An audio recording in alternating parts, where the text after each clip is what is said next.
আসসালামু আলাইকুম। আজকে আমরা তড়িৎবিদ্যা ও চৌম্বকত্ব বইটির দ্বিতীয় অধ্যায়ের দ্বিতীয় প্রশ্ন নিয়ে আলোচনা করব। তো দ্বিতীয় প্রশ্নে অ্যাকচুয়ালি আমাদের ২ টা অংশ। একটি হচ্ছে টর্ক নির্ণয় এবং আরেকটি হচ্ছে সঞ্চিত শক্তির রাশিমালা নির্ণয়। অর্থাৎ সুষম তড়িৎ ক্ষেত্রে একটি দ্বিমেরু স্থাপন করলে টর্ক ও সঞ্চিত শক্তির রাশিমালা নির্ণয় করো। সো এখানে আমাদের ২টি অংশ, একটি টর্ক এবং একটি সঞ্চিত শক্তির রাশিমালা। সো এই প্রশ্নটি আমাদের ২ ভাবে আসে। একটি প্রশ্নে টর্ক আসে আর একটি অংশে সঞ্চয় শক্তির রাশিমালা আসতে পারে এবং দুইটাই একই সাথে আসতে পারে। তো যেভাবে আসুক না কেন আমরা আজকে এইটা শিখব। তো আমরা প্রথমে শিখব টর্ক। টর্কের যে প্রশ্নটি সেটি এভাবে থাকতে পারে: কোনো সুষম বহিস্থ তড়িৎ ক্ষেত্রের একটি তড়িৎ মেরুকে থিটা কোণে স্থাপন করা হলো, মেরুতে প্রযুক্ত টর্ক এবং এর দ্বারা অর্জিত স্থিতিশক্তি নির্ণয় করো। প্রশ্নটি এভাবে আসতে পারে। অথবা প্রশ্নটি আসতে পারে, সুষম তড়িৎ ক্ষেত্রে একটি তড়িৎ দ্বিমেরু স্থাপন করলে দেখাও যে টর্ক টি equal P cross E vector. শুধুমাত্র এই টর্ক নিয়ে প্রশ্নটি আসতে পারে। অথবা প্রশ্নটি শুধুমাত্র স্থিতিশক্তি নিয়ে আসতে পারে। অর্থাৎ একটি তড়িৎ দ্বিমেরুকে সুষম তড়িৎ ক্ষেত্রে স্থাপন করা হলো, প্রমাণ করে যে বিভব শক্তি U equal to minus M into B. এখানে চিহ্নগুলো পরিচয়তে বহন করে। সো এই তিনভাবে আমাদের প্রশ্নটি আসতে পারে। এই প্রশ্নটি পরীক্ষার জন্য অত্যন্ত গুরুত্বপূর্ণ একটি প্রশ্ন। সো ফুল ভিডিওটি আপনাদের দেখার জন্য বিশেষভাবে বলা হলো। তো আমাদের প্রথমেই যে চিত্রটা আঁকতে হবে, চিত্রটি হবে ঠিক এরকম। তো এই চিত্রটির কিছু ব্যাখ্যা আছে, ব্যাখ্যা আমরা বই থেকে জেনে নেব। আপনারা ভিডিওটি পজ করে ব্যাখ্যাটা দেখে নেবেন। তো এই বিষয়টা বোঝানোর জন্য আপনাদের কিছু বেসিক প্রয়োজন হবে, সেই বেসিক নিয়ে আমি একটু আলোচনা করতে চাচ্ছি। তো এখানে যে বিষয়টা ঘটবে সেটা হচ্ছে, প্রথমে আমাদের প্রশ্নটি হচ্ছে দ্বিমেরু নিয়ে। তো আমাদের ফার্স্ট অফ অল আমাদের জানতে হবে যে দ্বিমেরু বিষয়টা কি। এই বিষয়টি বোঝার জন্য আমাদের যে বিষয়টি বুঝতে হবে সেটি হচ্ছে, আমরা মনে করি এখানে একটি একক আধান কিউ আছে আর একটি একক আধান প্লাস কিউ আছে। এই যে পজিটিভ এবং নেগেটিভ আধান বিন্দুকে যদি আমরা খুব কাছাকাছি স্থাপন করি, তাহলে যে বিষয়টি তৈরি হবে এটাকেই বলা হয় তড়িৎ দ্বিমেরু। এই সিস্টেমটাকে বলা হয় তড়িৎ দ্বিমেরু। এবং এই তড়িৎ দ্বিমেরুর যে মধ্যবর্তী দূরত্ব, দুটি আধানের যে মধ্যবর্তী দূরত্ব, একে প্রকাশ করা হয় 2L দ্বারা। অর্থাৎ মাঝে একটা পয়েন্ট থাকবে, এই পাশে এর দৈর্ঘ্যটা এল হবে, এল পরিমাণ, এবং এই পাশে এল পরিমাণ দৈর্ঘ্য থাকবে। সো এই ব্যবস্থাকে বলা হয় দ্বিমেরু। এখন এই দ্বিমেরু যে এই দ্বিমেরু বিষয়টাকে যদি আমরা একটি তড়িৎ ক্ষেত্রে স্থাপন করি, সাপোজ এটা একটি তড়িৎ ক্ষেত্র।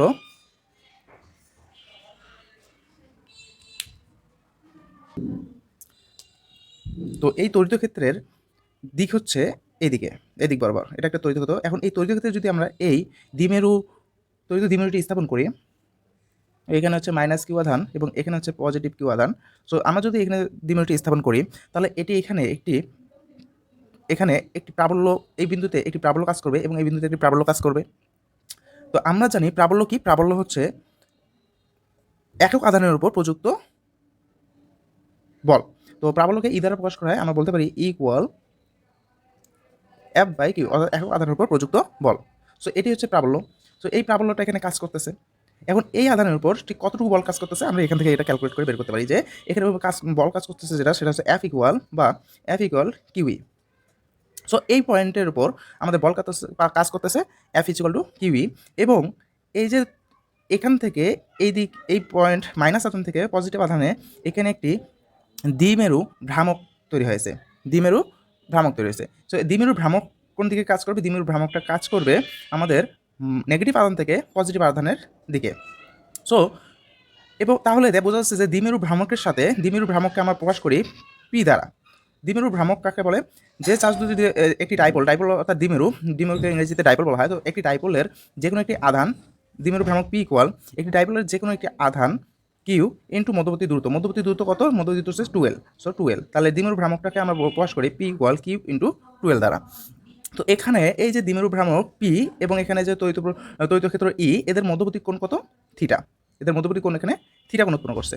তো এখানে যে বলটির দিক কোন দিকে? এখানে যে বল ক্রিয়া করতেছে, এই বিন্দুতে যে বলটা ক্রিয়া করতেছে, এই বলটির দিক কোন দিকে হবে? বলটির দিক হবে, এটা শর্ত আপনারা এটা নোট করে রাখবেন যে পজিটিভ আধানের উপর বল তড়িৎ প্রাবল্যের দিকে ক্রিয়া করে। এখানে তড়িৎ প্রাবল্যের দিক কোনটা? এইদিকে। সো আমাদের বলটা ক্রিয়া করবে ঠিক এই বরাবর। এবং এই পয়েন্টে নেগেটিভ আধানে তড়িৎ প্রাবল্যের দিকের বিপরীত দিকে আমাদের বল ক্রিয়া করে। তো আমাদের এখানে তড়িৎ প্রাবল্যের দিক কোনটি? এদিক। সো আমাদের বল ক্রিয়া করবে কোন দিকে? তার বিপরীত দিকে, অর্থাৎ এই বরাবর ক্রিয়া করবে। তো এখানে এই বলটাকে আমরা যদি দুটি অংশে বিভাজন করে দেই, অর্থাৎ এই অক্ষ বরাবর যদি যায়, এটাকে আমরা বলতে পারি এখানে এটা হচ্ছে বলের রাশি আমরা কি পেলাম কিউই। সো এখানে আমরা কিউই দ্বারা প্রকাশ করতে পারি। তো F is equal to kiwi এখানে লিখতে পারি। তো এই বলটাকে আমরা যদি দুই বিভাজন করে দিই, তাহলে এখানে কি আসবে, কস এফ কস থিটা, এফ অর্থাৎ কি কিউই। সো আমরা লিখতে পারি কিউই কস থিটা। এবং উলম্ব বরাবর যদি একটি বিভাজন দেয়, তাহলে এখানে কি আসবে, এফ সাইন থিটা, অর্থাৎ এফ এর ভ্যালু হচ্ছে কিউই। সো এখানে আমরা লিখতে পারি কিউই সাইন থিটা। অনুরূপভাবে এই পয়েন্টে আমরা যদি বিভাজন করে দেই, এদিকে একটা বল যাবে, এদিকে একটা বল যাবে, এবং এটার মান হবে কিউই কস থিটা। অ্যান্ড এখানেও যেহেতু আমাদের থিটা কোণ উৎপন্ন হয়েছে, তো তো এখানে এই দিকের যে বলটা আসবে নিচ দিকে, সেটা হবে কিউই সাইন থিটা। তো আশা করি বিষয়টা বোঝা গেছে।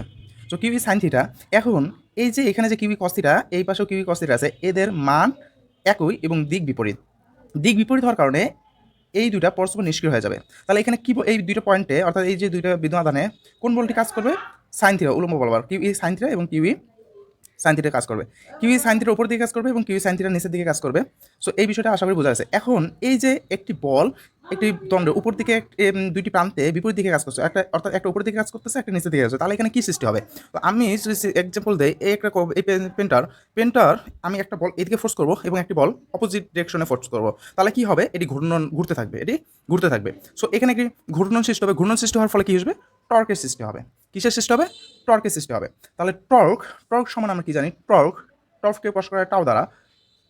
তাহলে টর্ক ইকুয়াল আমরা কি জানি, আমরা জানি যে যে কোনো একটি বল আমরা এখানে কি বল কাজ করতেছে, এফ এর ভ্যালু কি, kiwi sign theta. So kiwi sine theta into মধ্যবর্তী দূরত্ব কত, আমরা মধ্যবর্তী দূরত্বকে 12 দ্বারা প্রকাশ করছি, তাহলে মধ্যবর্তী দূরত্ব 12। সো এভাবে টর্কের রাশিটি এখানে পেয়ে যাচ্ছি।